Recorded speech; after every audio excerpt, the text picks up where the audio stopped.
Dedication. This book is dedicated in memory to one of the most incredible people who has ever crossed my path. My wife, Terry Reiko Myers Kitajima. I lost her to cancer after a 17-year battle on July 26, 2014. She added so much value to my life. She was my best friend, my life consultant, my world. We experienced the highs and highs in life.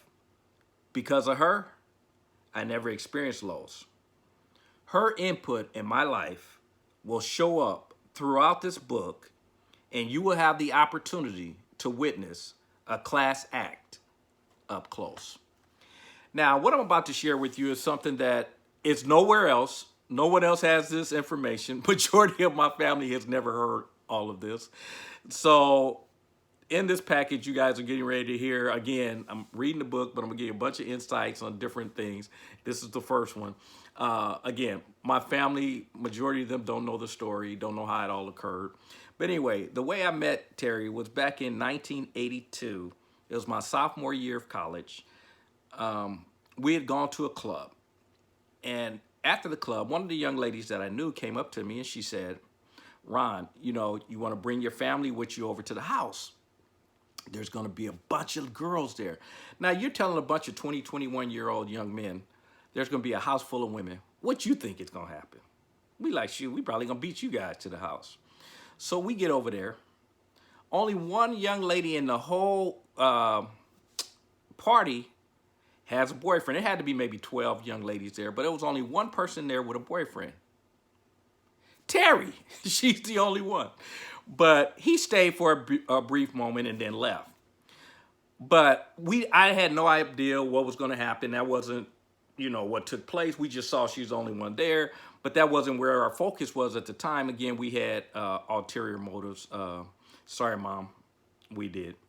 But what happened was my family members saw a young lady that he was truly attracted to, which happens to be the sister of the girl who invited me to the party. And so he was like, man, that's the one I want. I'm going to go after her. And I was like, cool. And so Terry happened to be her best friend. So her boyfriend's not there. And I'm sitting there thinking, cool. I'm like, she's cute. I can talk to her. We thinking, in the younger stages, your younger years, you date one, I date the other, we'll double date, we'll hang out together, it's gonna be fun, so that was kind of the ideal. Well, he never hooked up with the young lady, and originally it didn't happen with me and Terry. Terry had told me that she thought I was arrogant, that I was full of myself, that I would never get her phone number, she would never date me, all these never, so you could tell my first impression wasn't too good. I actually eventually got the number from her best friend, which again was the friend of the young lady that I knew. I mean, her sister was the young lady I knew. So eventually I got to talk to her, and I can look back now and I tell myself, I say, yeah, you really did have some issues. Terry was right. You were full of yourself. Because I remember even back then when she had said that, I was like, she don't know who she talking to. I'm like, watch out now. Let the games begin. That's kind of how I thought. So I went after her, and eventually we got together. We laughed, we cracked jokes, and she eventually began to let me, get close to her and eventually date her. Something, again, I've never shared before. The first time she kissed me, man, she was laughing in my mouth. She was laughing at me. I'm like, what's so funny? She's like, I never kissed a black guy before. And I was like, yeah, you kiss them the same way you would anybody else. But I understand, if you don't know, you don't know. But anyway, we went on, as you guys know, we went on to have a 32-year relationship. And again, as I said, unfortunately, I lost her, in 2014. And so now you guys are kind of up to date on how we got together. And then, unfortunately, losing her, which I thought she was going to be the young lady we used to talk about. We're going to be that 100-year-old couple walking the parks, pushing each other on swings, Shoot, I thought I was gonna be that 80-year-old guy with the cane on the dance floor, that kind of stuff. But unfortunately, we know life has different twists. But we're not gonna go into all the deep stuff. We'll get into that in different videos.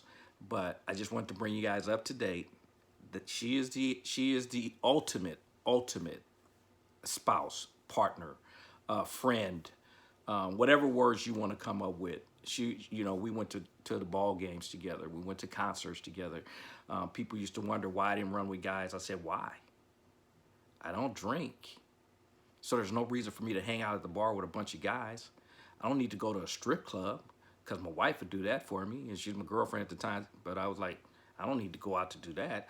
If I want to go to the to games, she was into any sport. If I said I want to go see the Lakers, Dodgers, whatever, she's like, so what game we going to? So I didn't have a reason to run with a bunch of other, as I call them, knuckleheads. And so that just brought us closer and closer together. And she's definitely a young lady I miss. There's no question about that. But we're gonna share some more insights on some other things, and you guys get more insights on her, more insights on the relationship as we go through the rest of these videos. But I wanted to bring you guys up to date how it all took place and to share the dedication with you. Talk to you in the next video. Bye-bye.